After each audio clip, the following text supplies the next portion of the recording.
Happy New Year, everybody, and welcome to the Resistance broadcast. We are a Star Wars podcast for StarWarsNewsNet.com. I say that because it's a new year. It's 2021, and we have a lot of people maybe just joining us saying, you know what, I want to listen to a Star Wars podcast. I want to watch a Star Wars podcast.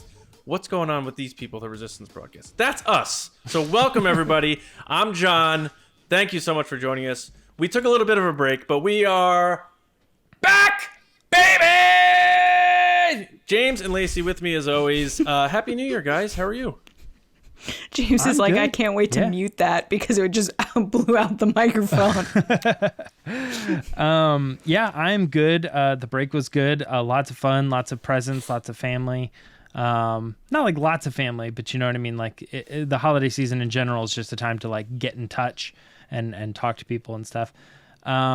But this year was definitely interesting, right? Because it was the first year that instead of doing like some of the gifts with this part of the family, and then later in the day you do some more, and then the next day you do some more, or whatever, it was like everybody just sent you all the gifts. So it was like completely never left the house all day, just opening gifts more and more and more and more and more, going through it all. And I asked my wife, I was like, did it feel like we had like a lot more to open? She says, well, we did it all at once as opposed to like splitting it up. Right. And I'm like, oh my gosh, man. Yeah. It's pretty crazy. But I mean, first time we've ever cooked Christmas dinner and just had it, just the three of us, my wife and my son. So nice, I don't know, totally different experience. So right on. Good Christmas. Yeah. Mine was eventful. I lost power on Christmas Eve. That was exciting in the middle of cooking. So there's that. So that meal was a disaster and a half. Like literally in the middle. Lost power for 4 hours. Had to use like camp lanterns. And the power guy sat in my driveway for 2 hours on Christmas Eve. So I feel like he's now my family because he sat in my driveway for so long. Did he come in for dinner? He did not. He sat on his phone. He was like, I don't know where your power box is, so I'm going to have to call another guy. The power guy didn't know where the power box is? No. What? My dad, Bill Gill, was at our house because it was just my parents on Christmas Eve. Yeah. But my dad, as you guys know, is an electrician, so he was like, well, let me get my tool belt. So he got his tool belt. He's like walking around my house, like poking stuff with a meter, being like, well, power's coming in here. You're not getting a phase, blah, blah, blah. And I'm like, all right, Dad, whatever. And then he goes out and he's like talking to the guy and he's like, what is he supposed to be doing right now? And the guy's like, I don't know, man. Just can you go away? Is your dad an old Western sheriff by any chance? No, but that's what I picture. That, like, with a combination of Ron Swanson is like my father. So Power guy not knowing where the power box is. That's like Yoda not knowing where the Jedi temple is. My dad came inside and was like, how does he not know? Does he not have a map? They all have maps. What the hell's going on? I was like, Dad, I don't know. Maybe it wasn't power guy. Maybe he was one of those like the wet bandits. Like he's pretending he's something and he's not. If he's trying to steal stuff from my house, go for it. Like, can you please? Our patrons will know what I'm talking about. We may have another event on our hands here, folks. No. The event. Anyway, we do want to say Happy New Year to everybody. If you are new and you're just joining us here on TRB, welcome. The base is open for you always. We have 2 episodes every week, Monday and Thursday. And you can subscribe to us on YouTube or SoundCloud, Spotify, Apple Podcasts, Amazon Music. Wherever. I prefer Spotify for audio. They're my favorite. But I should have gone outside to the power guy and been like, yo, I have a podcast. If you're busy right now, you can listen to the podcast while you're sitting in my driveway. Right. And it's this episode somehow, and you're complaining about Power Guy, and he's like, what the hell? He comes knocking on the door. He's like, excuse me. I know exactly where the power box is, okay? They hooked up this thing to my house, and it's still there. They haven't come and gotten it, and it's been like... God. Over a week, so who knows? We do need to remind everybody that the Mando fan show, while the Mandalorian is done, we have one more episode for ourselves that we're going to be doing this Friday live 8:30 East on youtube.com/Star Wars Newsnet videos. Our buddy Clayton Sandell is joining us for maybe the 5th or 6th time, and we're going to do a recap of the Mandalorian Season 2 and give the final Mando code number away and let you know on that show how you can enter to win. So we may have a winner announced on the show. That full bounty that we've trickled along throughout the season. So I'm excited about that. You guys excited to do one more round for the Mando fan show to put a bow on that for season 2? Absolutely. I think there's a lot of stuff Yeah. that we didn't get to talk about when we did the Mando fan show. Yeah. That now we can go back and be like, by the way, this is what I thought about this. And then now Right. that we've kind of been able to sit with the whole season, I don't know if maybe my scores will change a little bit and or my favorites will change, but we'll see. Yeah, we're going to talk a little bit about, because we're going to cover give our takes on the Disney Gallery Season 2 episode that came out on this episode right now. But yeah, I do like the idea of going back in and giving a full view on the whole season now that we've seen it all. But before we get into our topics today, we do have some giveaways to announce, winners. Now we have our Star Wars Celebration giveaways. We did one on Twitter, which was the Mandalorian and Grogu Geeky Tiki mug set. And the winner of that, People went nuts for this, by the way. a big commenter on Twitter, a big Ask the Resistance submitter, a Resistance transmissioner, Matt at MIB1188. He goes by Matt Skywalker. So Matt, I was going to say, is that Matt Skywalker? that's the guy. So you are the winner, Matt, of that. So we'll send you a message. And sorry, my son just dropped a bowling ball apparently on the ceiling. He's so excited you won, Matt, that no, we're gonna DM you and get your information and get that out to you. And then Lacey, we did an Instagram one, right? We did. So we did an Instagram giveaway for Star Wars Celebration. Thanks again for Reed Pop for sending us stuff, which would be a tote bag, a pin, a 3PO keychain, and the C-3PO roll plush, which you guys saw me unbox. So you'll get to have the plush that I touched. Isn't that so amazing? That is it. It really adds to the prize. Yeah. All right. So the winner is Gregos Line. So Gregos, reach out All right. for your prize. Very cool. Great. Yeah, Gregos line. He's gonna be I always love people's handles. I'm always like, there's something here that I'm not getting. There's Gregos some is gonna story. Find out Grego. what perfume Lacey wears when he takes out his C-3PO roll plush. It's almost Greg Gasoline, but it's not. I think it's Imagine if that's what it is. He's like, actually, that's exactly what it is. Grego's line. I think that's what it is. Great. Like he goes by Grego, and he's saying like, "This is my line, Grego's line." It's when Baby Yoda logs on. It's Grogu's online. There you go. Yeah. We also now we have our jewelry brands giveaway winners, which was the 3D Mandalorian helmet ring. Go to jewelrybrands.shop. Very cool. Super cool prize. Yeah, that's where we got that stuff. So this is a very cool ring. Our Twitter, we did two of these, one on Twitter, one on Instagram. Our Twitter winner, Lacey, you say this because you say his name better than I say it. So Kyle Baker. Kyle At Baker! Luke's Green That's him. Saber. All right, buddy. Did you change your name, Kyle? Has it always been Luke's Green Saber? I think it has been. Or is that a recent change? If it is, I approve. If Yeah. it isn't, I still approve. That's fine. If that's been his screen name, it's like so topical. It's Yeah. very topical. So hot right now. Yeah. And then we have an Instagram winner, which is Wrestles with Dogs. Yeah. Don't know this person's name, so I'm sorry that I don't know your name, but Wrestles with Dogs, you won. Yeah, you won. Again, there's a story there, guys. Yeah. Very interesting. All right, now it is time to get into the good stuff because we took a little break. Now we're going to dive into everything that's been going on news-wise in Star Wars. Not a lot of news, but a lot of cool stuff and things popping up on social media and that sort of thing. So we're going to dive in right now, and James is going to take us along the Resistance Report. It's the Resistance. All right, guys, like John was alluding to earlier, we're going to go ahead and get into the Mandalorian, the Disney Plus Mandalorian Gallery, the kind of behind the scenes show. We have done, we did like every episode of the Mandalorian season 1, and then we brought the Mando fan show back to do all of the gallery episodes.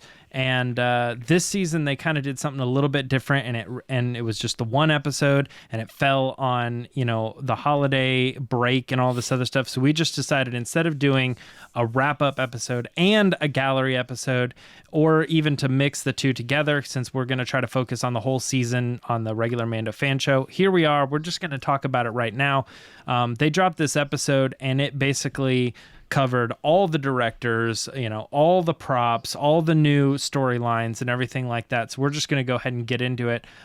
Because, we normally like to start with John on these main stories, but I got to go to Lacey first because, Lacey, this is your game right here. This is what you love about Star Wars more than anything, I think. So I want to hear your takes on the Disney Gallery Mandalorian season 2. So I just want to make sure I watched this today, which I know everyone's like, what do you mean you waited? I wanted to wait so that I got my fresh thoughts for the episode. I didn't want to watch it and then sit on it for a week. So first of all, before I get into my notes, which I took diligent notes on my phone, they didn't mention Luke Skywalker. They left that out. They did not. Which I was very surprised about. So we're going to get that out of the way because I know everyone's like, so what'd you think about that? They didn't talk about it, so I can't have any thoughts. That being said, overall, I thought it was super fun. It was longer than I thought it was going to be. I know it's only one thing, but it felt longer than I thought. Overall, it kind of harps on the things that we heard in the first season of Gallery, which is, collaborating as a team. Jon Favreau's the best. Dave Filoni knows his stuff. I think a lot of the quotes that stood out were Brendan Wayne, which I love that they interviewed these guys on camera, said that he said, quote, people get caught up in the moments, but he catches the overall story, which he's talking about Jon Favreau, which was the highlight for these people working with Jon Favreau. And his own highlights were talking about how he came on initially to be the executive producer, but then getting to collaborate with all these creative people and being a team and working together is what we got in the first season. They also talked about here too, which is Jon Favreau finding those people and putting them in the right roles. And one of those things that stuck out to me was they had David Chow do all the graffiti in one of the episodes. And I laughed when he was like, yeah, I was telling Jon Favreau, you need some graffiti. And Jon Favreau was like, okay, come on down. And I'm like, what is the pitch I need to make to Jon Favreau where I'm like, look, Jon, I need to do this in the show. And he's like, come on down, Lacey. Sure, why not? Because seems like... Does the Star Wars galaxy have podcasters? I don't know, because every time, whether it's Bill Burr, David Chow, all these people are just like, yeah, he said, oh, why don't you come on down and try it out? And they're like, okay. And it's like, why am I not person that he runs? You gotta go to LA and know where he goes to hang out and just accidentally bump into him at a Whole Foods and be juggling fruit and be like, hey, John, what's going on? Yeah. You need a juggler? All right. I'm in the Mandalorian now. Then we just see Lacey juggling lightsabers in the Mandalorian. Yeah, but other than that, Bryce Dallas Howard has so much energy. It's awesome to see her working in Star Wars again, and she described how it's like being a 6-year-old in your backyard playing with toys, and it was so wonderful. And then I was just blown away overall, which I'm sure everybody else was too, with how much went into this season with building out what they already knew, which we kind of got hints at early on with interviews over the summer with Jon Favreau, which was he was like, oh, well, now we know what the volume can do. We've built on that. They definitely did. They put a full tank in the boat for the boat scene, in front of the volume. They put water in front for the Ahsoka episode. All this stuff happened that you were like, okay, so they have the volume, which is this overall amazing thing. And then they were like, no, okay, we've done that. Let's now take it to level 100 over that. The Crate Dragon, how they built not just the head of the thing, they built the whole entire thing. Yeah. And even if the sand was covering it, the whole thing is still there running in the render, which is just so cool to me. But yeah, it was super fun. Another thing about that they said they pushed the limitations of that I was really blown away by was they shot miniatures and put the miniatures into the screens, and then when they're moving it around, the miniatures were inside the screens and they became part of the background effect, and so they were able to do those piles of TIE fighters and stuff, and that was 3D animation too, or the stop motion they did for the background. Yeah. So I mean, I was like, it's so crazy the things that they're coming up with. It's reminding me of when you go back and watch these people, they were like, well, there was no way to do it, so we just did it.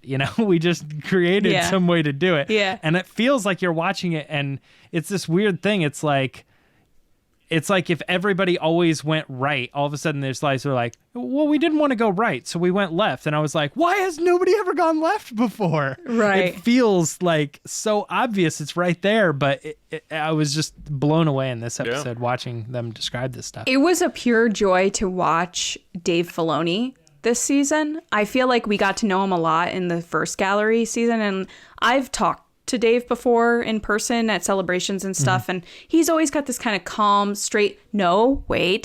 very calm, serious demeanor to him. Like, he wasn't a very jokey guy. Like, he was just, he meant business. I get it. In this season of gallery, he was cracking jokes. He was smiling nonstop. He was so excited. He had no cowboy hat. What happened to it? He was wearing a baseball cap.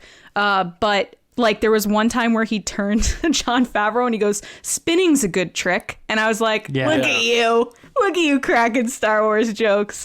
Which is another thing. He was talking about how they did the Slave One thing. Yeah. And that's another pushing of the volume. I think pumping up the volume. That's what it's called. I think overall, I really, really liked this one because we saw more of what was my critique of the first season, which was, you have all these cameras following you around. Why are we doing these like round table discussions with small glimpses of behind the scenes? This one, they literally had camera people following them around, which I loved. And getting to see George obviously was really cool. But they all just really take it seriously. And I think it kind of should knock those fans down a couple pegs online that are like, these people don't care. It's all about money. If you watch this, there is no way you can say that. From the way that Robert Rodriguez shot the whole episode in his backyard with his kids and action figures, to like the way that everyone was just having so much fun being there.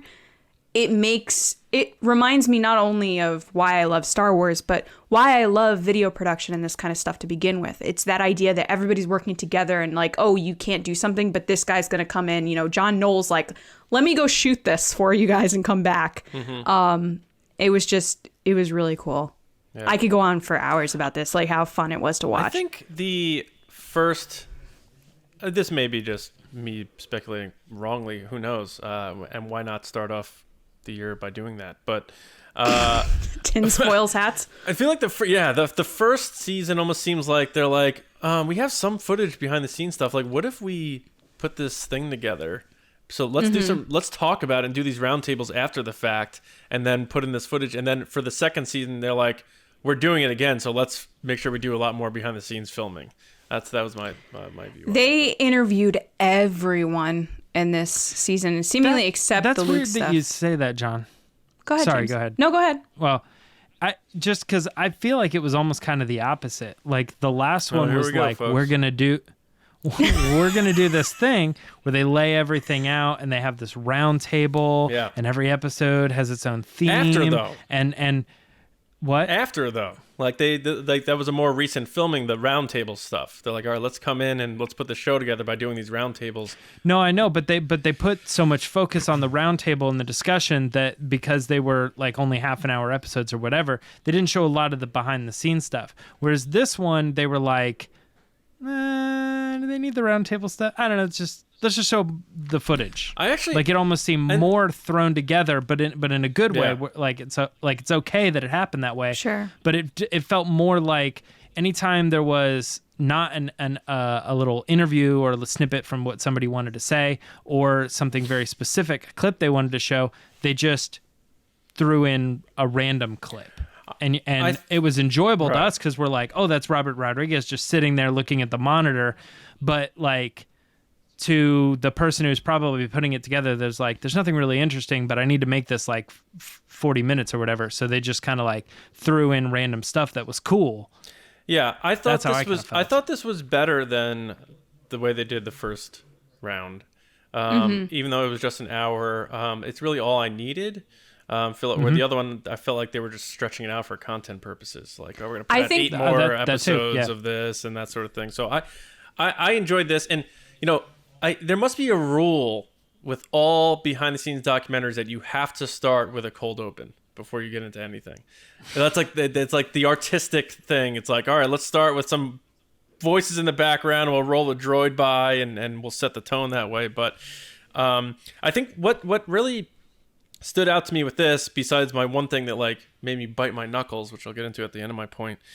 I know what you're gonna say. Is the balance between the creators involved here, and I loved how they wanted to make it so abundantly clear that Pedro Pascal was in the suit, because they showed him in the suit in pretty much every episode with his helmet off behind the scenes, like in the classroom, or doing this, or having the ship and hanging from that, or whatever. The fights they didn't, though, which I was surprised. They showed the stunt guys doing it. I was like, oh, that's cool. They didn't let him take credit for everything. Right. But you have them, Pascal talking about Filoni. He's like, in Dave's chapter, that's where we really bring in the nuance, and he introduces all these deep-rooted things to the history of Star Wars through the Clone Wars and with Ahsoka and stuff. And then you have Favreau, who they're like, this guy knows how to deliver in terms of telling a story, and we all love working with him, and we can't believe his vision. And then you have like a guy like Robert Rodriguez, who has just this very pure innocence to him in terms of how Favreau came up with the idea of making the show, which is, a guy playing with his action figures. And he's like, listen, I loved Boba Fett since I was 9 years old. I had the toys, and he kept saying the word cool. He didn't need to look for some polysyllabic word to sound more like an artiste. He's like, his ship was cool. His armor was so cool. That character was just so cool. And that's how he made that episode. And the fact that he said, like, I don't know if Boba Fett's coming back after this or what he's doing after this. So I guess the Book of Boba Fett thing wasn't something that was being tossed around a lot on set of Mandalorian season 2, because Robert Rodriguez... Or they told him not to. But he said he made that chapter not knowing what the future of the character was, so he needed to deliver Boba Fett, how he as a kid always felt like Boba Fett should live up to his potential. And damn it, did he in that episode. So that I loved. Everything about Robert Rodriguez's purity and like almost like innocence, but also like his laid back way. Because a lot of people were like, I can't believe his thing was shot on high noon and stuff. It's like everything he did was on purpose. There was an intent to why he did what he did, and I love that he just has that kind of chill vibe. And I don't know, it's something I guess you don't think of when you think of big Hollywood productions and that sort of thing. So I liked he was a standout to me for this. But then, I love the whole thing, behind the scenes Star Wars stuff, whether it's the J.W. Rinsler books or the Empire of Dreams documentary about the original trilogy, the Episode 1 documentary. I love all that stuff so much. So this is... He said Boba is back, and I was like, is he going to say Boba is back? All these things, like, I love all this stuff. So I hope they give me more, like you said, Lacey. I hope they do the, maybe they'll dedicate a whole episode on Luke Skywalker or that sort of thing. Maybe that's why they're isolating it. I wanted to see Mark so bad. I think, and look, I know that's cheesy, but I really wanted to see Mark doing it. I wanted to see him on set. I wanted to see him happy. I think because the last time I saw him in a behind the scenes thing, he was like crying. To be fair, in Last Jedi or Rise of Skywalker, he was very happy. He did the whole lifting of the ship thing. Yeah. But I'm saying, like, to the detailed extent we saw him in The Director and the Jedi, I really wanted to see him playing this Luke again. Do you think they didn't have people on set for his appearance, which is why? I think that this was probably completed a while ago, this documentary. I think this was done because you have to remember, with the exception of a couple shots where people were wearing masks, which I made note of, a lot of it wasn't with masks. Yeah. So I would assume that they shot a lot of it or either earlier this year in last year, 2020, or even earlier than that in 2019. So I think that they probably shot Luke's stuff later and, like you said, on a closed set. But I think they also edited this so much earlier that they didn't put it in there just in case it leaked. Because if this stuff leaked, sure, it would have been like, okay, cool. But then the Luke thing... I wasn't alluding to it being a closed set or being COVID related. I was relating to, like, they were like, hey, we have these people and they're here and they shoot the gallery show or whatever. Sure. Did they need to be here for Hamill's appearance? No? Okay, no. We will cover enough footage for the gallery episode or whatever. That could be.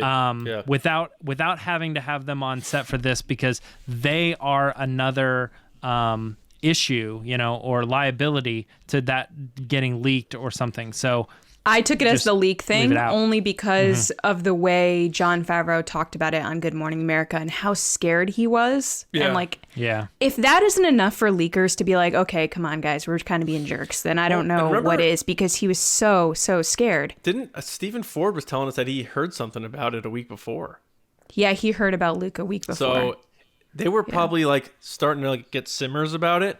And Favreau's probably like, get here, get that date here now. Like, please, But at the end of the day, he shouldn't have to feel like that. That's no, so I agree. aggravating. I agree. It must have been just so stressful for it to get it out to that point. Even for like people like Hal Hickel, who are so involved in the animation and art development, all that stuff. They're probably just like, come on, hang on. But my last point.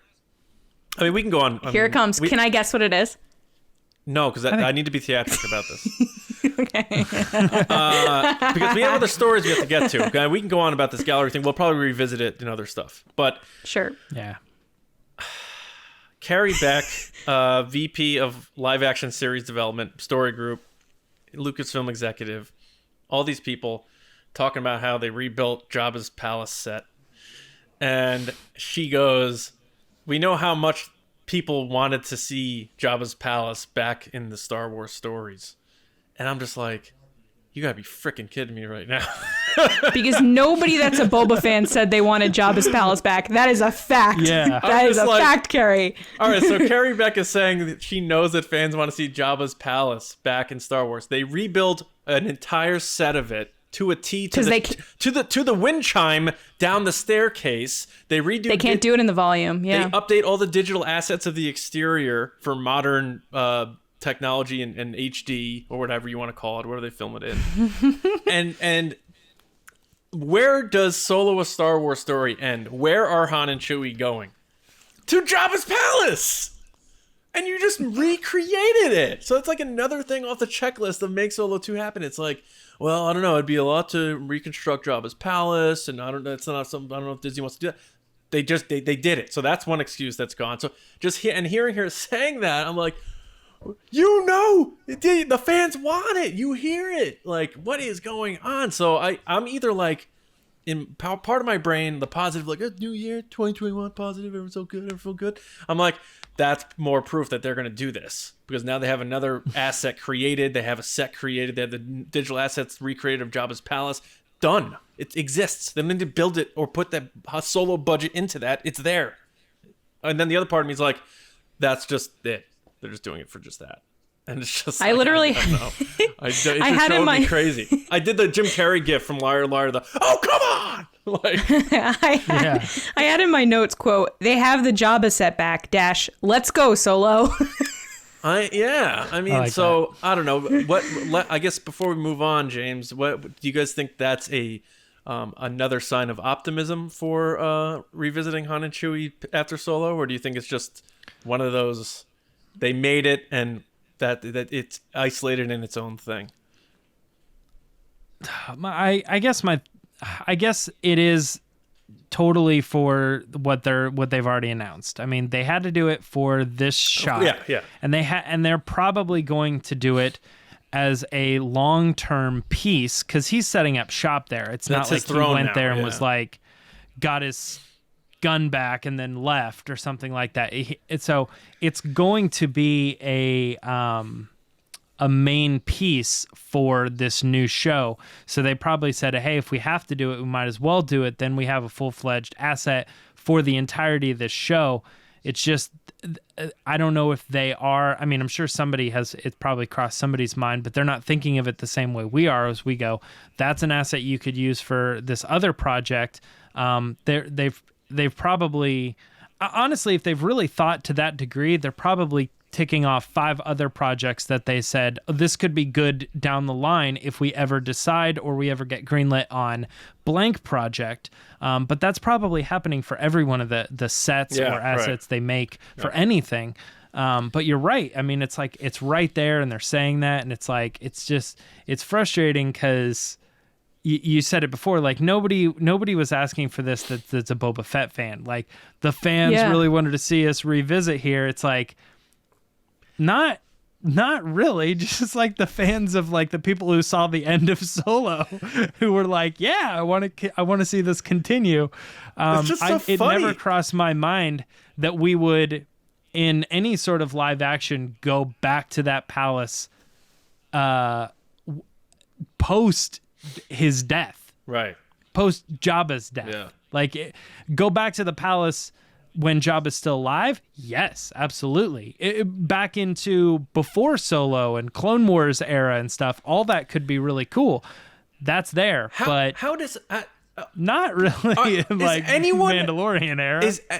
There had to have been a camera or somebody on that set that obviously they didn't capture and put out in this documentary of people being like, yeah, all those people with that whole Solo thing, like everyone wants to make Solo 2 happen and all this stuff online, like they would flip their nuts. They would go nuts if they saw what we were doing right now. And those types of conversations are happening because Filoni was talking about fans' speculations about Boba Fett and Fennec Shand, and he was right. So they talk about what fans talk about.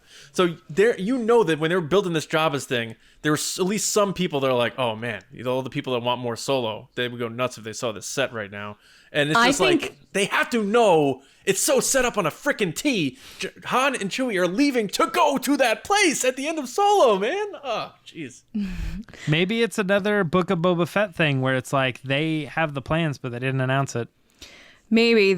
All I know is when Carrie Beck said that, I was like, that is all she's talking about. Because there are no fans online that are like, well, I wish Boba Fett would take over for Jabba's palace. Like, nobody's saying that. Only fans are saying, I want to see Jabba with Solo. I want to see a Jabba puppet.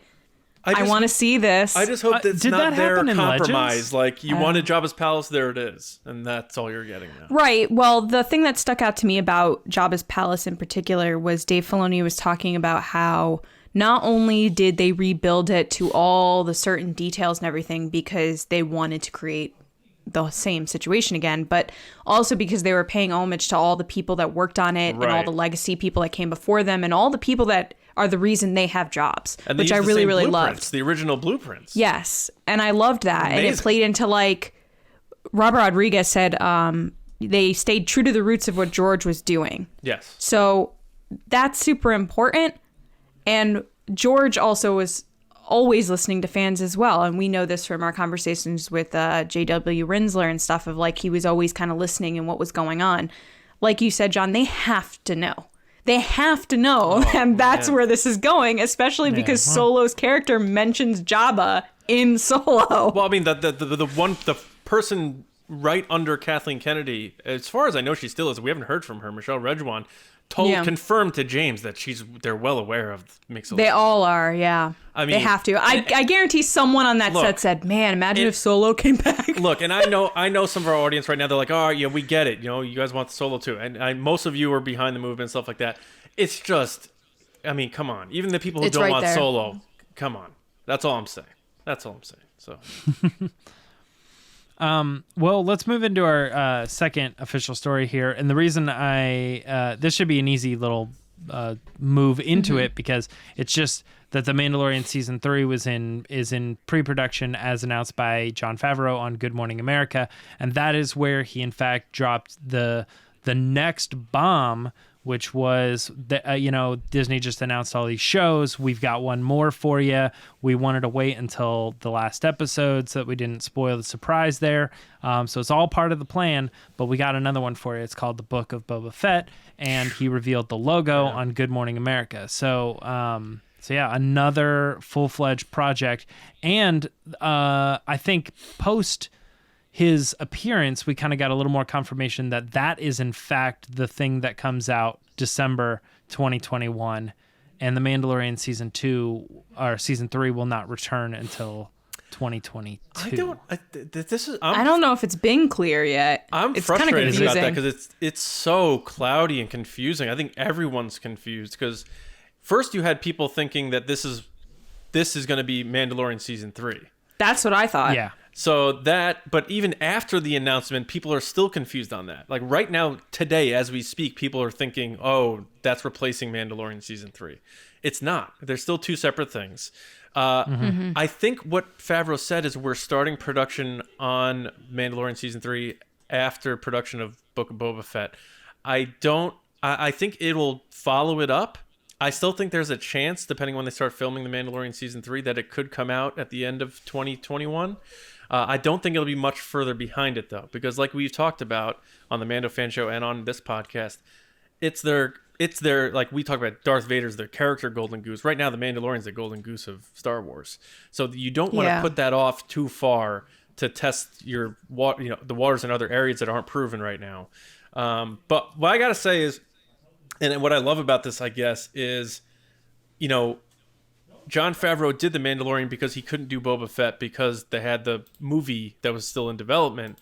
And because of that circumstance where he wasn't allowed to do it, we got The Mandalorian out of it. And now, on top of it, he's getting to do Boba Fett stuff. So it's almost like it's good that happened back then. Otherwise, it would have just been Jon Favreau doing a Boba Fett series. Now he did The Mandalorian, which is unbelievably amazing and successful. And we're getting the cherry on top. He's getting to do his Boba Fett stuff now. It's just so, this is so cool. So, I hope it doesn't, I want to see the Boba Fett thing. And I do think it's going to be a limited project. They haven't specified that, but I think it is going to be like a limited type of project. Kind of like a, let's give him his service and do Boba Fett the right way sort of thing. And Robert Rodriguez is involved in this, right? So that's pretty cool. But I don't want it to push The Mandalorian out too far, but I don't think it will, because I think Favreau and Filoni are just producing the Boba Fett show. They're not doing hands-on stuff. So I think it's still, The Mandalorian is still their primary creative focus. So I'm good there. Yeah, Lacey, what do you think? Yeah, I'm excited that we're getting more Star Wars content. I'm always going to be pumped no matter what it is. I know this adds a little bit more weight for me for the Bad Batch because it has Fennec Shand in it. So I kind of feel like I have to collect all the Fennec Shand content before I get to Book of Boba Fett. I'm excited to see where it goes, but at the same time, I'm glad that he's getting his own series, because then that means that he's going to leave The Mandalorian alone for now, because I feel like there were so many awesome characters this season that there were some episodes that The Mandalorian kind of took a little bit of a back seat. So I hope that he gets back into that forward position. The logo's cool. I mean, it's very like, I don't know, kind of like army-ish, I guess you'd say. It's not like, I don't look at it and I'm it's similar to the Bad Batch logo, isn't it? It is. It feels standard to me, and I think that was a little bit of a criticism when it came to all the, like when they did the Marvel thing and they put up all the logos of all the different things. People were like, all these logos just felt like they were like, I don't know, Lando with like a cool font and like didn't really like do something with it. And that's kind of like how Marvel always is too. They just kind of, I mean, each thing has its own logo, but it's just kind of like something they kind of put together that kind of invokes the feeling of the property or the show or whatever, which isn't a bad thing, but you see it and you're like, yeah, it looks like Boba Fett. Star Wars ever known the Book of Boba Fett? It looks like Boba Fett. Star Wars is ever known for like flashy good title logos, like the original. I mean, the Star Wars logo itself is a pretty flashy, awesome logo, right? But like the original trailer for the first Star Wars ever was like Times New Roman in white, and they're like, the Star Wars coming to theaters this May. It's still graphically cool though. Like I would think that the Taika Star Wars we saw was super cool. That was cool. Yeah. But I don't know. Again, not important. I won't buy the t-shirt with the logo. However, I'm excited for the show itself. Yeah. And I'm getting a Boba Fett helmet thanks to Val. Star Wars How dare Christmas you raffle. Bring that up right now. Yeah, I went on a rabbit. What is it? Rabbit chase? Rabbit hole? Down the rabbit hole? Rabbit's foot. Rabbit's foot. A wild goose chase, I guess. I don't know. I was trying to. Are we just naming rabbits? Which animal is it? James? I pulled the rabbit out of a hat, and no. Went on a chicken hunt. I kept diving into links to try to figure out a rabbit hole. Disney you has went down the rabbit hole. He went down a rabbit hole. Okay, yeah. On their official statement of, or whether they're indicating that The Mandalorian Season 3 is in fact coming Christmas 2021. But I had to go through like 5 different pages to even get to the thing that was like a long time ago. So ultimately, you're right. There's no clarification on that, and it is very confusing. But it's confusing because Book of Boba Fett said December 2021. Mandalorian, they said December 25th, 2021. So it's like, okay, they're both obviously in the same month, but isn't that what they said during that webcast with Kathleen Kennedy that Mandalorian Season 3 is coming out 25 Christmas, because we all said on the thing, wow, Christmas. I don't know. She said the next chapter of The Mandalorian is coming Christmas 2021. Yes, with a Mandalorian logo. Yes. Was there a Mandalorian? with the logo logo. next to it her? was the The Mandalorian show logo that came up on the screen. Well, let's pull that back up, because if that's the case, then that solves that. But yeah, the waters have been muddied. Yeah. I mean, Yeah. I don't think I have a whole lot to add to Book of Boba Fett that other people haven't heard a million times. You know what I mean? It looks cool, looks interesting, kind of tied into what you said, Lacey, the Bad Batch, with Fennec Shand and all this. So there's probably some more stuff that we want to read in this coming year or look into in this coming year that's going to lead into that as well. And that's what I love about Star Wars, right? Yeah.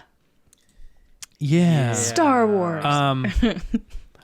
Now, the very last thing, one of our main stories is just that Mark Hamill publicly thanked Jon Favreau and Dave Filoni for the return of Luke Skywalker. And this happened on Twitter, and it wasn't anything crazy, but he tweeted the photo of, that dark Luke or whatever with the green lightsaber all lit up, and that's pretty much, all you can see.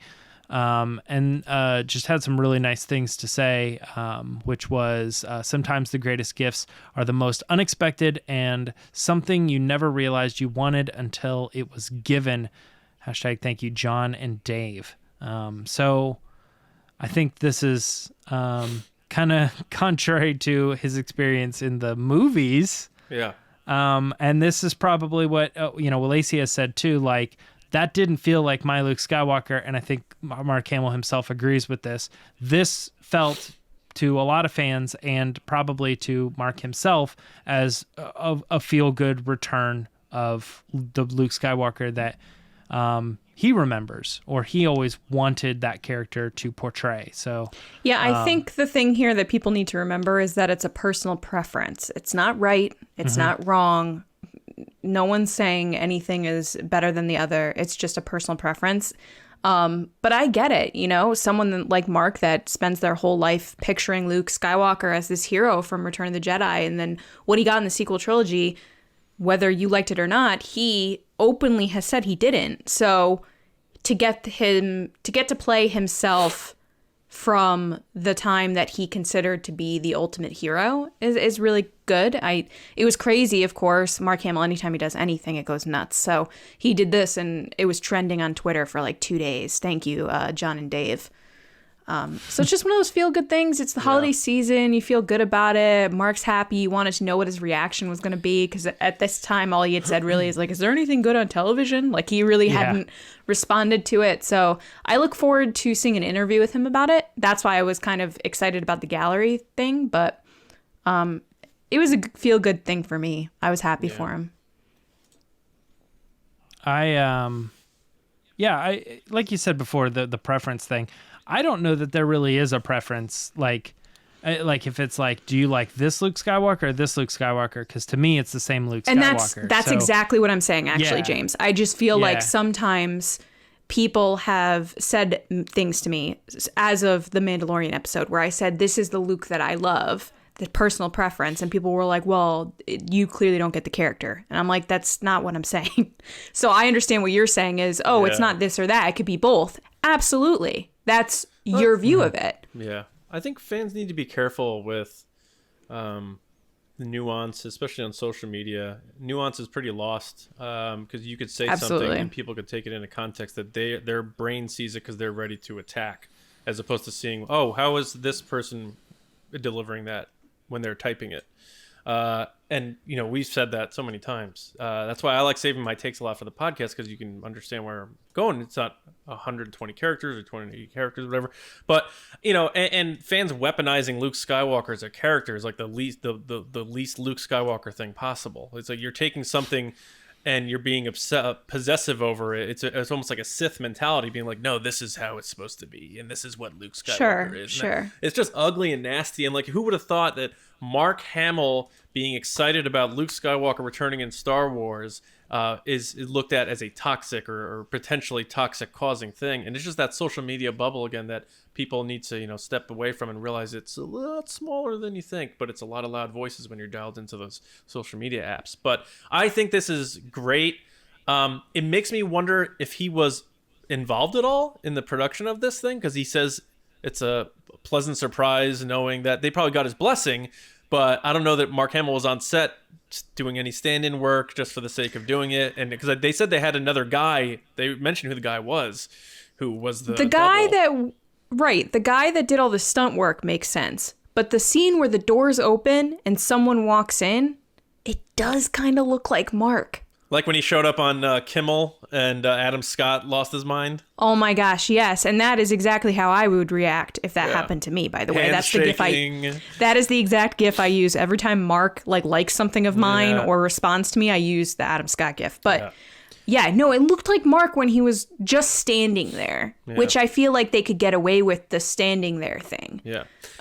So I'm interested to see how they did it, but Mark Hamill, and for people who love like The Last Jedi is like their favorite Star Wars movie, and they love The Director and the Jedi, like I love it too.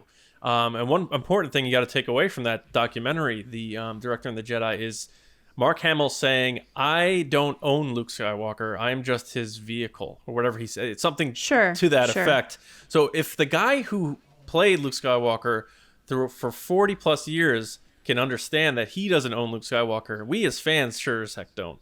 So I think we need to remember that. And even though we have platforms and we can get attention and retweets and thread stuff and explain things to people how that should be, you don't own anything. Everyone can like a character how they like it, and I think that's okay. I think that's cool. I think with Luke in particular, and I'm sure there's other characters in different franchises where people feel the same way, but with Luke in particular, with me, it's a very personal thing. It's a very personal connection to this character that I've had my whole life, and I'm sure a lot of people feel the same way.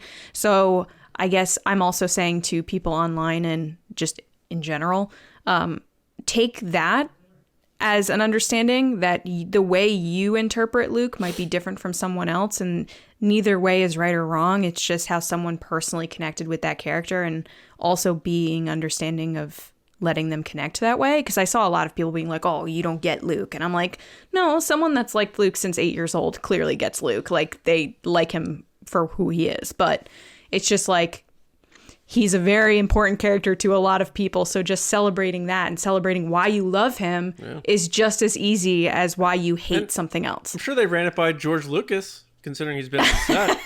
Like, I'm sure Dave Filoni's like, "Hey, George, I know you created this character, so maybe we should let you know that Luke's coming back in The Mandalorian."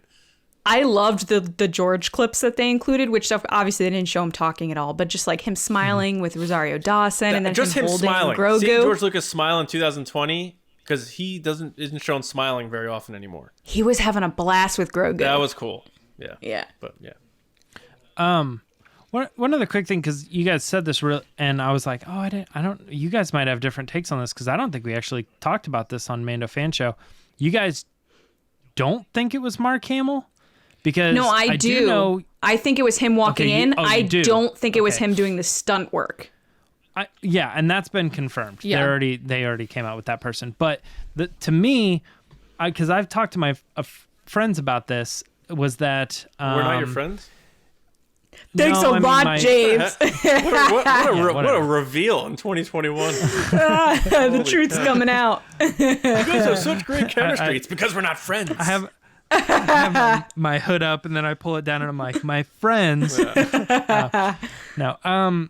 But I was talking to them about this, and it was kind of this thing where they said, I don't know what kind of technology they were using for his face, because obviously it's CG and it's not a real person. And I was like, well, my understanding of it, and this isn't based on any factual, but like what I'm looking at and what I can kind of speculate from what I'm thinking, is the credits say Mark Hamill. So he did something. He was involved in this, and it wasn't like he just gave his blessing. So if Mark Hamill was involved, then I imagine he was either there or he lent his voice, or both. And then my friend was like, well, what do you think they did? Like, is that a digital double? Like they shot footage of him and then they replaced him like they did in Rogue One? Or do you think it's like a deep fake like they're doing on the internet? And I was like, I don't think they've done this yet, but they're probably using de-aging technology like they're doing in a bunch of other movies. Sure. What's the Tony Stark big one that? Yeah, or anything. Kurt Anything Russell along and those Guardians lines too. Yeah, or all the Marvel stuff. Yeah. So I think that's probably what they were doing, and it in fact was him there and him talking, and I think they also probably de-aged his voice, or they did like a deep fake voice type thing, which is actually way easier to do. They could do it with AI. You think. Yeah. Yeah. And it's way easier to do than anything visual with video, because the computer just kind of is like able to put a voice together. That walk looks like his. I'm telling you. No, when he walks in, it you looks guys are like probably him. right. I just thought it was interesting. He used those choice of words like almost like he was surprised by it. I think he was surprised that they asked him to come back, because they could have done it without him. That, or he was surprised how well it turned out. Yeah, the whole gamut of things there. And just in general, like somebody like privately, Dave Filoni or Dave Favreau might be able to, or John Favreau might be. Yeah, sorry, I was like, something in there didn't sound right. Filoni and Favs. But they might be able to say, hey, I know how you felt about the movies. Come down here. We want to do something with you. You're the guy. We know how you feel. We want to bring you in and do this. So it's a pleasant surprise. This little gift, kind of thing. It's not his face or anything like that, but it's him, and he got to do it, and it brought the character back. Yeah. So One thing real quick before we get into other stuff, James, that I didn't bring up before is the camaraderie between Favreau and Filoni seems more realized in this recent documentary in terms of how couple of buddies joke with each other and bust each other's chops. Like, it's not that combative creative thing where it's like we're not close enough to rib each other. We're at the point now where we can like poke each other a bit and understand that it's out of love. Like McClunky, like we can't do the that. McClunky thing. Or him talking about the dark saber. The dark saber. Yes. Yeah. Or that, and then you see Filoni just like walking down the catwalk and high-fiving somebody. Like, everyone's in the pocket on this show. And then the cherry on the sundae has to be, obviously Mark Hamill praising the two of them for doing this. If there was ever a rumor that those two didn't get along on set or something, I think there are. What are you talking about? Pedro Pascal walking off sets and stuff, right? I just find the McClunky thing really made me laugh out loud when he's like, what if we did McClunky? And Dave Filoni was like, no, absolutely. Like, I feel like he's the one that's reining Favreau in. He's like, no. His fun take on that was that he goes, like, you say it before you die, but like it means like a play on words, lights out. So what if he says it before shoot the lights out? Yeah. It means lights out, right?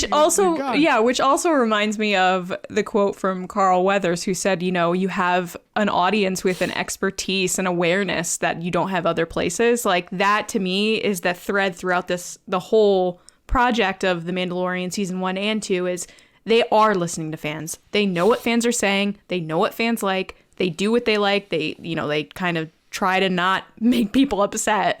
So it's just interesting to see what they're doing every episode that they know, like, oh, fans are going to go nuts about this. Yeah. Mm-hmm. Yeah. But for sure. It's great. Yeah.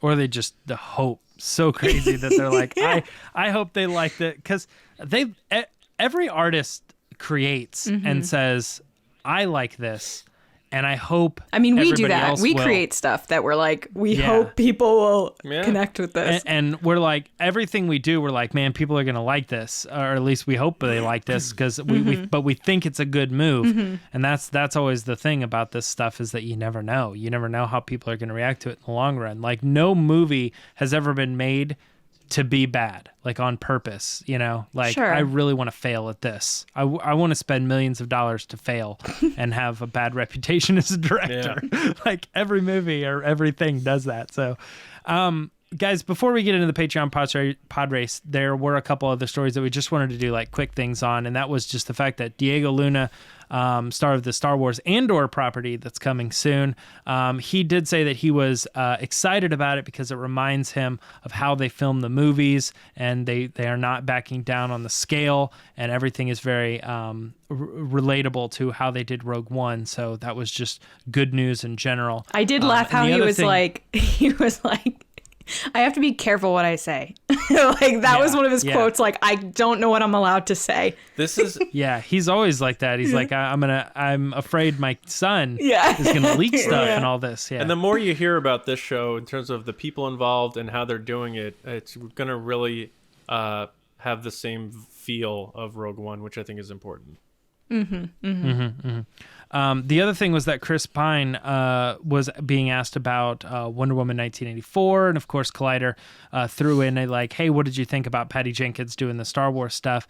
And he made sure to specifically specify that when he was talking to her, it wasn't necessarily about his involvement. Oh, I love how he's like, no, the story in general. Yeah. But it was clear. that, the story, I talked to her about the story and all of it seems really cool. And that, he says, if you want anybody to take a property that has existed before, like the Rogue Squadron content has existed in books and comics and other things like that, and you want to elevate it and bring it to life, Patty Jenkins is the one to do it. This is one of those things where it's like, of course he's going to say, like, imagine they ask him, like, so you haven't been in Star Wars. Patty Jenkins doing Star Wars. What are your thoughts? He's like, did you see the Wonder Woman? Did you see it? He's like, give me another fanny pack, I'm in. Yeah, right. The interesting thing, and I think Collider was right to ask the question though, because I got something out of it, and it was the fact that he said, yeah, I talked to her about it. Not about my involvement, but I'm like, but he talked about it. He was like, yo, can I get in on that? Like, he definitely 100%. Yeah. I believe the question was even phrased as like, hey, I'm a guy from space. I've done Star Trek. Can you give me Star Wars? Can I get in Star Wars kind of thing? And he's like, well, I'll say this. When I asked her about this other thing, it very clearly implies. Could you imagine he's like, I didn't ask her about it. And then it cuts to him and he's like, so can I be in Star Wars? Like, that's what he goes with. Like, that's the cut scene. Yeah, I feel like just based on that alone and based on how we know Hollywood works, that there's probably a pretty good sign that Chris Pine would be involved in this somehow. I mean, that's 2 movies. Or at least audition for it, yeah. Yeah, and potentially 3 movies, because I don't know exactly how Wonder Woman 1984 ends, because I haven't seen it, but also I knew how the first one ended, and he ended up in the second one, so we never know. I don't know. All right, but Lacey, let's move on. Let's get out of Resistance Report, and let's go on to the next section. What's up? All right, guys, it's time for the Patreon pod race.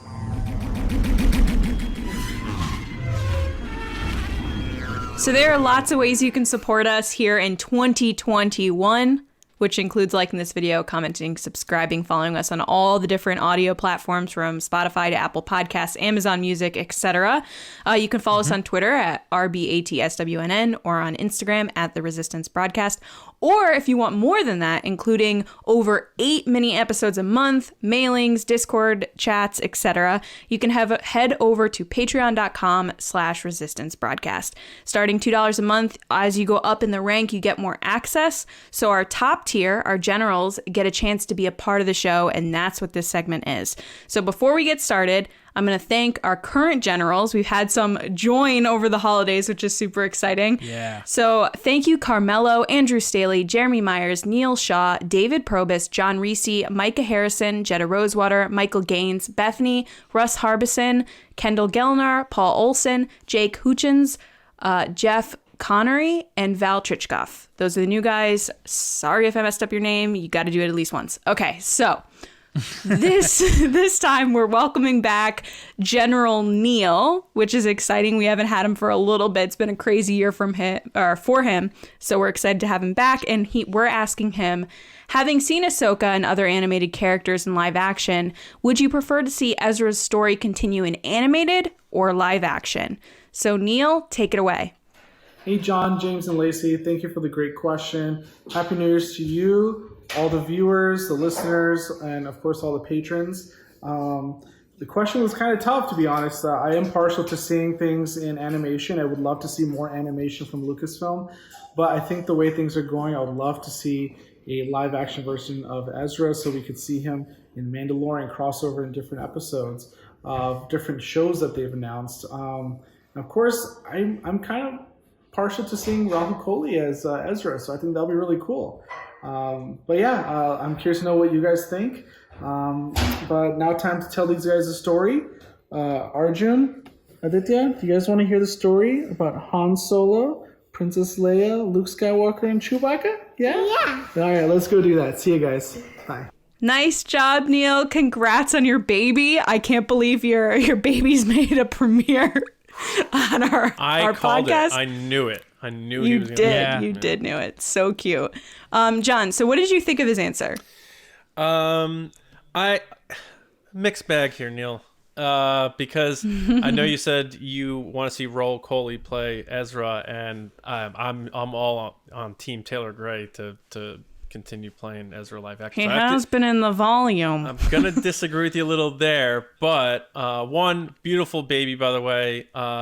Excellent pod race for the baby. I think you tied Jeremy now for youngest person on a pod race. Now that you both had, I think he beat Olivia. Did he? Baby, yeah, because I his think. baby's like 3 days A old. day.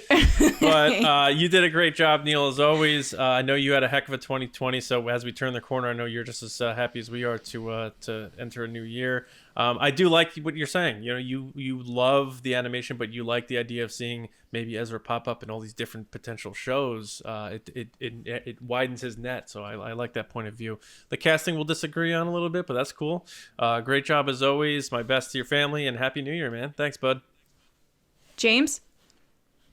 Yeah, this is interesting because I feel like this is the first time that I really cared to look into this, because I was like, oh, he said someone's name, Rao Coley. Okay, so who is that? Who is this guy? And I looked into him because I noticed that he didn't say Taylor Gray. So I was like, I know there's someone online who's always rallying for the part or whatever. And I looked at this and I was like, oh, I kind of had in my head that this guy was actually the guy from Slumdog Millionaire and Lion and all that. And it's not. It's someone else. He's the guy from It's a different iZombie. actor. Yeah, which I'm like, I don't know what that is. Oh. But to me, I've always kind of been in the back of my head, I'm like, between Taylor and that other guy who's rallying for it, and I thought it was him, but it isn't. I knew that. Hold on, this is getting confusing.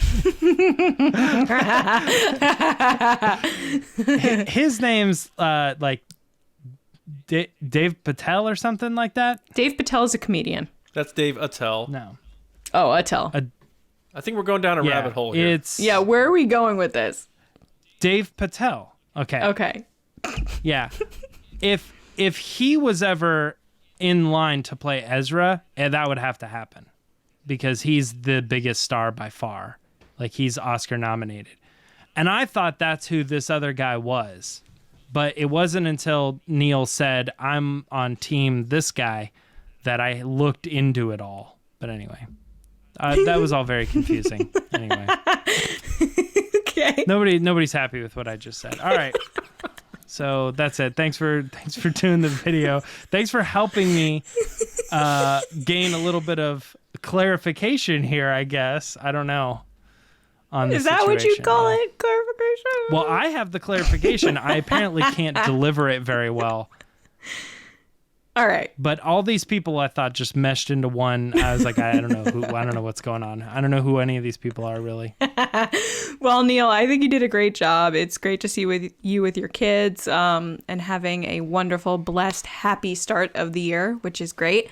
I have to agree with John and disagree with you. I'm sorry. I do think Taylor Gray should play Ezra. After talking with him and just seeing the passion that he has for that character and the understanding of Star Wars and working with Dave and all this other stuff, I was like, he has to do it. It's kind of like the Katie Sackhoff stuff where you're like, she gets the character on a level that no one will ever understand, which I loved, by the way, hearing about in Gallery, where she talks about what Dave talked about, how she got it and how he was like, oh, you're going to maybe play. And she was like, yeah, okay. And then it happened. And Bryce being excited. Bryce too. was super pumped. Yeah. So I want to see that transition happen again for Taylor Gray. I think when talking to him, when he talked about how he was an on-camera actor first before voice actor, just kind of also was one more tick for me. I was like, okay, you've been to the volume, tick. You've done lightsaber training. So we hope to see it. But great answer. Great to see you and your kids. Really wonderful. Thank you for your support. We love you. You're the best. Thanks so much. And now we're going to go to John and hear from the rest of the community with Ask the Resistance. Right here, baby. Please stop. There he is. All right, Ask the Resistance time. Let's do it. I've been wondering, what are midichlorians? All right, so yeah, we usually put out a pitch for questions on Twitter at RBATSWNN, but anytime if you want to get on the show with a question that you think is fun or engaging, a deep dive, a discussion base, whatever, use hashtag AskTheResistance. We'll find it. We'll get you on the show, like we did with these folks here. Some we actually pulled from Patreon. So this first one is coming from Count Pepto. Love the name. Always will, Count Pepto. And his explanation that he gave us as to why he got that name was so funny. But I also love that his icon is that really ugly Mandalorian figure face. Yes, yeah. All right, so he asked, will we ever see another Hutt on screen in live action? Lacey, another Hutt. So beyond Jabba, maybe. But you may have thoughts about Jabba anyway. So thanks for your question, Count Pepto. You are a class act, sir. So first of all, I think we're going to get Jabba the Hutt in Solo too. I think that's going to happen. We all know. Puppet. We're getting a puppet. It's coming back. Carry puppet back. Style. The interesting thing was during the gallery series, they also did mention Hutts. They were like, oh, there were other Hutts. And I was like, what does that mean? That must mean that they maybe come to take over.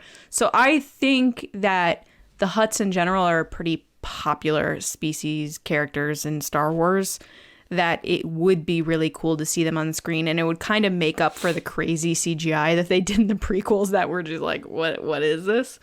It would be great to see more of a practical effect and or like a mixture of the two. So I'm going to say yes. Interesting. Cool. I think that would be a lot of fun. All right, James. This one's coming from Mike Sellers at Puck32 Ellers. Will the Puke. Will the Puke is back. Mandalorian follow the same path as Rebels as far as having a lot of familiar cameos in season 2, but not really many more for the rest of the series? It's funny. I hadn't actually considered or thought about this. Actually, I don't really know that I ever thought about it as far as Rebels goes either. But you're absolutely right. That Rebels season 2 was like Lando Calrissian and Mon Mothma and or actually Mon Mothma might have been 3, but Leia and all these other ones. Yeah, there were a lot in season 2. And so I'm thinking you might be right, because the Mandalorian seems to, all these little characters that they brought in seem to be like, oh, they brought in Ahsoka. Well, that was because we were going to do the spinoff thing. Or like they brought in Boba Fett. Oh, that's because they were going to do the spinoff thing. I think that there's a pretty good chance that a lot of these characters might just move into their own things, and we kind of utilize this as the launching pad in a good way, like Iron Man was the launching pad, but it doesn't make it a bad movie. But it's like, I think I think that you might be right on this, and that Mandalorian season 3 could get back to like the core story and stop having so many of these other ones, because they wanted eyes on Mandalorian because it's the only thing out there right now. But as soon as they start doing all these different shows and they're competing with Marvel as well, you know what I mean? They want every property to exist on its own with their own characters. So I think you're probably right that Mandalorian season 3 is going to stick to core stories and stop, bringing in all the extra stuff. Nice. It's a good question. Good thought. Good breakdown. Yeah, a good observation for sure. We'll see what they do. Good answer. All right. The next one from Mick Elvis. This one was submitted via Patreon. They asked, will Grogu be the centerpiece of future Star Wars storytelling? Will we see him grow into adulthood? I personally think we will see a lot more of Grogu outside of in The Mandalorian, but also outside of The Mandalorian. And it would not shock me at all if they tie him into what happened at Luke's temple and somehow he got away and went into hiding for however period of time, because, people who look like Yoda tend to do that sort of thing. So, and then we could pick up with him as around that age Yoda was when he started training Jedi. And someone said he would be 69 years old. So I worked it out. If he's 50 at Mando, which is 9 years after the Battle of Yavin, That means The Force Awakens takes place 21 years after that. So he would be 71 during the time of The Force Awakens. So if we push that out more, and like Rey comes back in 10 years after the events of The Rise of Skywalker, you can get him into his 80s, around 80s, 90, and then he could be more of a realized adult version in terms of full growth. And it would not, I think it'd be cool if they brought Daisy back and continued that story, and then you pull him into it. Immediately, just like you're transcending the way that character has transcended Star Wars into other pop culture, you vault that saga back up again in that way where you don't need to rely on Luke and Han and all that stuff. So That'd be super cool. That would make a lot of sense to me. Imagine seeing Rey with Grogu. That'd be cool. As long as she has her yellow lightsaber, I'm in. And he has, he has his little green or blue, actually blue lightsaber. Maybe he has the dark saber. Oh my God! Grogu rules Mandalore. Oh my God! If I had to guess, I mean, I would say maybe they would play with blue with him. I was thinking that would be cool. Yeah. But because green tends to be more force sensitive, and not that he isn't, but yeah. Mm-hmm. Yeah, so I mean, I think he will be. I don't know about centerpiece, but he's going to be in the mix, and I really think that'd be cool if they team him up with Rey post Episode 9 stuff, and that he escaped Luke's thing with Kylo Ren. I think that'd be kind of cool. But anyway, thank you everyone for your questions. Like I said, submit them how we talked about before. But that brings us towards the end of the show. So we want to thank everybody for listening, watching, being a part of the Resistance. If you're new, again, thank you for joining us. Tell a friend. Word of mouth is the way we grow, and we have been growing, so we really appreciate that. Make sure you do subscribe because we have 2 episodes every week, so your preferred platform, of course. Also, go to StarWarsNewsNet.com for all of your Star Wars news, your reviews. We have editorials, a lot of fun stuff over there.